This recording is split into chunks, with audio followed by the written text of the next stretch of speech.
రోజులు మాలాంటి వ్యక్తులు చాలా కోడే కాదు చెవిటోడి ముందు శంఖమూదినట్టుగా గత సంవత్సరాలుగా మేము చెప్తూ వచ్చాం. ఈసారి విన్నారు. విని 8-10 సార్లు చేయకుండా 2 సార్లు ఎలక్షన్లు పెట్టడం వల్ల, అది కూడా 29వ తారీఖు ఈ ఏరియాలో ఎలక్షన్లు పెట్టడం వల్ల ఒక అడ్వాంటేజ్ ఏంటంటే దాదాపు 2,50,000 మంది సిఆర్పిఎఫ్ బలగాలు ఇక్కడ 29 ఏప్రిల్లో ఉంటాయని జనాలు ఆశిస్తున్నారు. 8 జిల్లాలో సార్ 29వ తేదీ జరిగేది 8 జిల్లాల, మీరు చెప్పిన 8 జిల్లాల 29 జరిగేది 8 జిల్లాలు కాదు, 29 జరిగేది గాంజెటిక్ వెస్ట్ బెంగాల్లో మాక్సిమం ఇంపాక్ట్ ఉన్న జిల్లాలు ఇవి. ఎన్ని జిల్లాలు ఉండొచ్చండి ఉజ్జాయింపుగా? ఇక్కడ ఎవరు గెలుస్తారో వాళ్ళే గవర్నమెంట్ ఫామ్ చేస్తారు. రైట్. ఏది వెస్ట్ బెంగాల్లో మీరు చెప్తున్న పార్ట్ దేని కిందకు వస్తుంది, ఏ భాగం కిందకు వస్తుంది? ఏమన్నారు? పశ్చిమ బెంగాల్లో మీరు చెప్పిన పార్ట్, ఇప్పుడు మీరు ఇక్కడ ఎవరైతే గెలుస్తారో వాళ్ళే గవర్నమెంట్ ఫామ్ చేస్తారన్నారు కదా, ఆ భాగం గాంజెటిక్ బెంగాల్, గాంగేయ బెంగాల్. ఓకే, గంగా తీరంలో ఉన్న బెంగాల్. ఎస్. ఓకే, సో వాళ్ళే అధికారంలోకి రాబోతారు, వచ్చే అవకాశం ఉందంటున్నారు.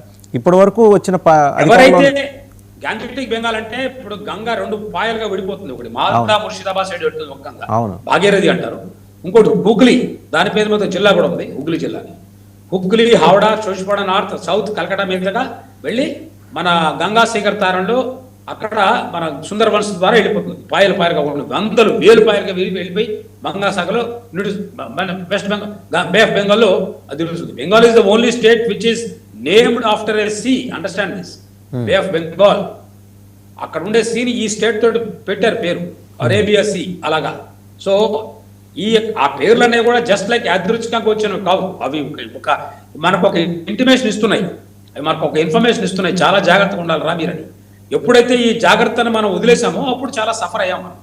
గత 50 ఏళ్ళుగా వీళ్ళు సఫర్ అవుతున్నది ఏంటంటే ఈ బార్డర్ ఏరియాస్, ఎక్కడ బార్డర్ ఏరియాలో అయితే చాలా జాగ్రత్తగా ఉండాలి. వి స్టడీ ఇట్.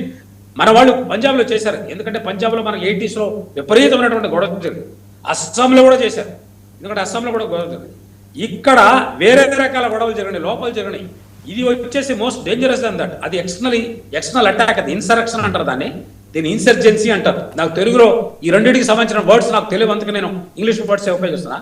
ఇన్సరెక్షన్ అనేది ఒక యాక్టివ్, అది ఆర్మీ చేసే పని. ఇన్సర్జెన్సీ అనేది పోలీసు వాళ్ళు చేయాల్సిన పని. అన్ఫార్చునేట్లీ గత 50 ఏళ్ళుగా పోలీస్ డిపార్ట్మెంట్ అనేది కంప్లీట్ గా పొలిటిసైజ్ అయినందువల్ల ఇక్కడ అది జరగలేదు. పోలీస్ డిపార్ట్మెంట్ తో మిగతా డిపార్ట్మెంట్ జరగడం వల్ల నేషనల్ సెక్యూరిటీ అనేది అసలు ఒక ఇష్యూ కాదు ఇక్కడ. చాలా మందికి, సిటిజన్స్ కి అంతే, మిగతా వాళ్ళు కూడా అంతే. మనం 200 సంవత్సరాలుగా చూస్తున్న వ్యవహారం.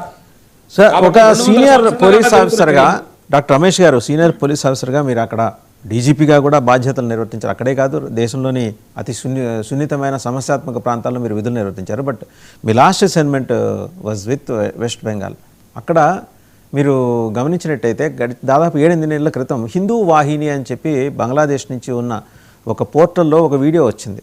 అక్కడి నుంచి బంగ్లాదేశ్ నుంచి కలకత్తాలోకి దిగుమతి అవుతున్న టెర్రరిజం, దాని గురించి ప్రస్తావన చేస్తూ అక్కడ ఒక మత ప్రచారకుడు, మేము అక్కడికి మానవ బాంబుల్ని పంపిస్తున్నాం, మేము కలకత్తా నిండా మేము పంపిస్తాం, మేము చేయబోతున్నాం, విధ్వంసం చేయబోతున్నామని.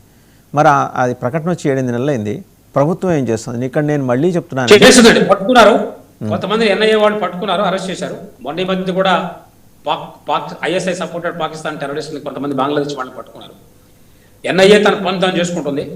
అన్ఫార్చునేట్లీ ఎన్ఐఏ తన పని తాను చేసుకోవాలంటే కూడా హైకోర్టు, సుప్రీంకోర్టుకు వెళ్ళి ఆర్డర్ తీసుకోవాల్సిన పరిస్థితి ఏర్పడింది.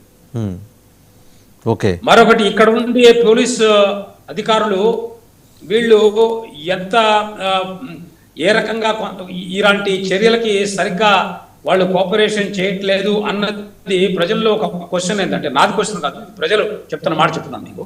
ఏంటంటే మొన్న ఈ మధ్యనే రీసెంట్గా పదవి విరమణ చేసినటువంటి ఒక సీనియర్ పోలీస్ అధికారి 40 రోజుల దీంతో గ్యాప్ తోటి ఆయన మెంబర్ ఆఫ్ రాజ్యసభ అయ్యారు. ఆయన ఈ లోకల్ రూలింగ్ పార్టీ తరఫు నుంచి. దాంట్లో వారి ఇష్టం అనుకోండి, దాన్ని నేను అప్రిషియేట్ చేస్తున్నాను. దాన్ని ఒక పోలీస్ ఆఫీసర్ రాజ్యసభ మెంబర్కి పోవడం అనేది అది అది అది అది ఎంతవరకు సంబంధించిన ప్రజలు నిర్ణయిస్తారు.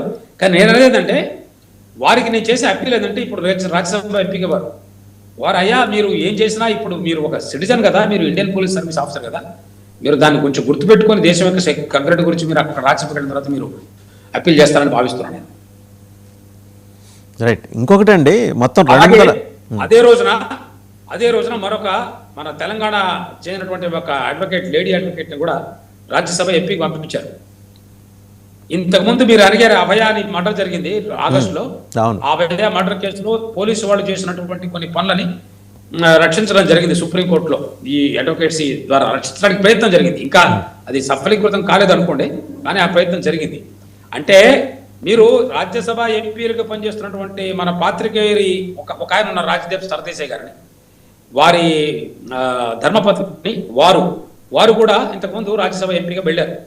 వారు ఒక ఐఏఎస్ ఆఫీసర్ డాక్టర్, వారు ఖుద్ జర్నలిస్టు.